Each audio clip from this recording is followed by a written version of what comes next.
What it do, y'all? This your boy King Ed the Great coming at y'all with another video. Subscribe, hit the like button for me. And I want to give my commentary on the JayZ Rock and Roll Hall of Fame speech. And a lot of the main headlines about that speech was where he mentioned Dame Dash.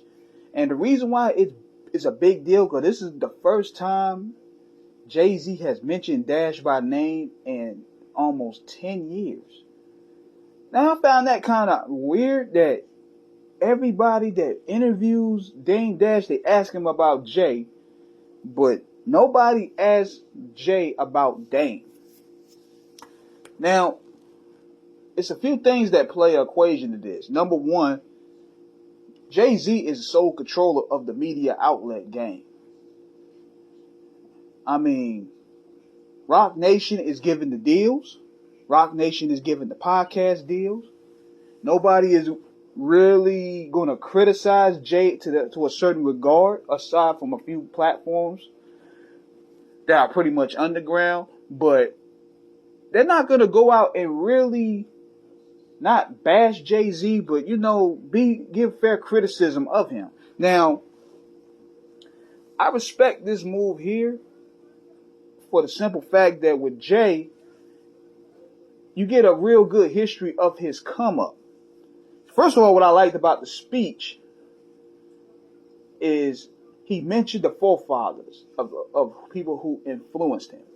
KRS, Chuck D, Kane, Rakim, LL. Notice this. Notice when he mentioned LL about the GOAT or something, where somebody, I think it was Clark Kent, that told him that you gonna be the GOAT. Notice he got a little aggy, said, yo, LL, I'm not playing, I'm just joking. I think niggas know how LL move, boy. They like, yo, he ain't playing with this GOAT thing. So that was a funny joke right there. Then he told a story about how he was perceived as whack. He got rejected many times, but he never gave up. And that was very inspirational.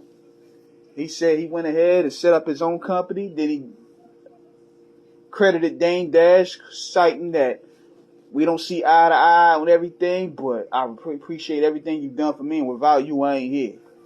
Now, my thing is this. It was a great speech because JayZ really doesn't talk at all. And if anything, this may sound surprising, but I wish Jay would do more interviews, man. But see, JayZ mastered the art of mystique. You don't see him doing a million interviews anymore. He stopped really doing interviews after 2003 or 4. Like, he still does them, but he doesn't do them so frequent like he used to. He done leveled up in a tax bracket to where now you can't get JayZ on the phone like you could back in 98. He done leveled up 4 or 5 times. So I'm thinking with that, he also controls the narrative of how people ask him certain questions. Like, we still haven't heard JayZ's side of the story on why him and Dame fell out. We have our assumptions. A lot of people gave their assumptions and opinion, but we haven't heard it from Jay on why this thing happened. And I'm waiting for an outlet to really expound in that and really ask him those questions. See, him and Puffy, they control the narrative of everything. Nobody has ever asked Puffy any hard questions at all. And the ones that do is be a straight up dick eating contest. But nobody really asked Jay or Puffy any hard questions at all. Puffy been a part of the media for almost 35 to 40 years now, pretty much.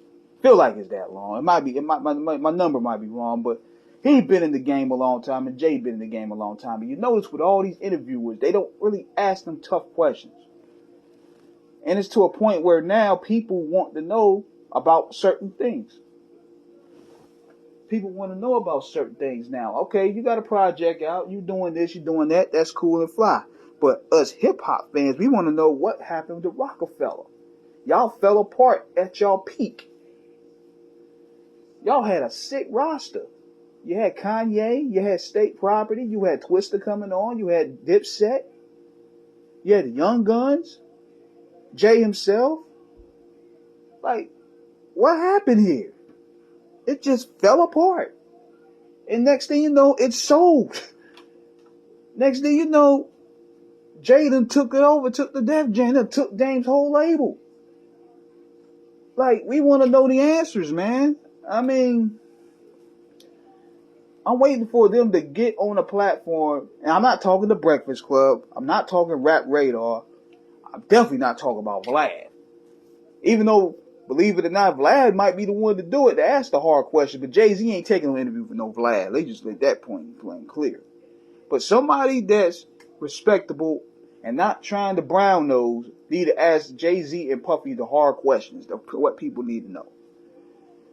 But, and going back with this, when JayZ actually does speeches or when he does interviews, it's actually pretty entertaining. Like, I like when he was on the barbershop joint with LeBron James. He's a great storyteller. Like, the story that he told about DMX, touring with DMX, was hilarious. And I also like how he's not afraid of revealing his insecurities. He's not afraid to admit that he has some duds. He's not afraid to admit he was considered whack. He's not afraid to admit that when he was touring with DMX, that he felt timid. Or Dame taught him how to perform when he felt timid on stage. I like that about Jay when he showcases those vulnerabilities. But I understand how the game is played. You don't want to be revealed too much out there, especially with the type of resources that he achieved over the past several years. I can totally understand that. But us as fans, man, we want to hear more from him. And we want to hear the questions that, we want questions that answered that been unanswered for 20 years. So that's my opinion about that. So subscribe, hit the like button. Let me know what you guys think in the comments. This is King Eric signing off. Also subscribe to Screwball Radio as well. Peace.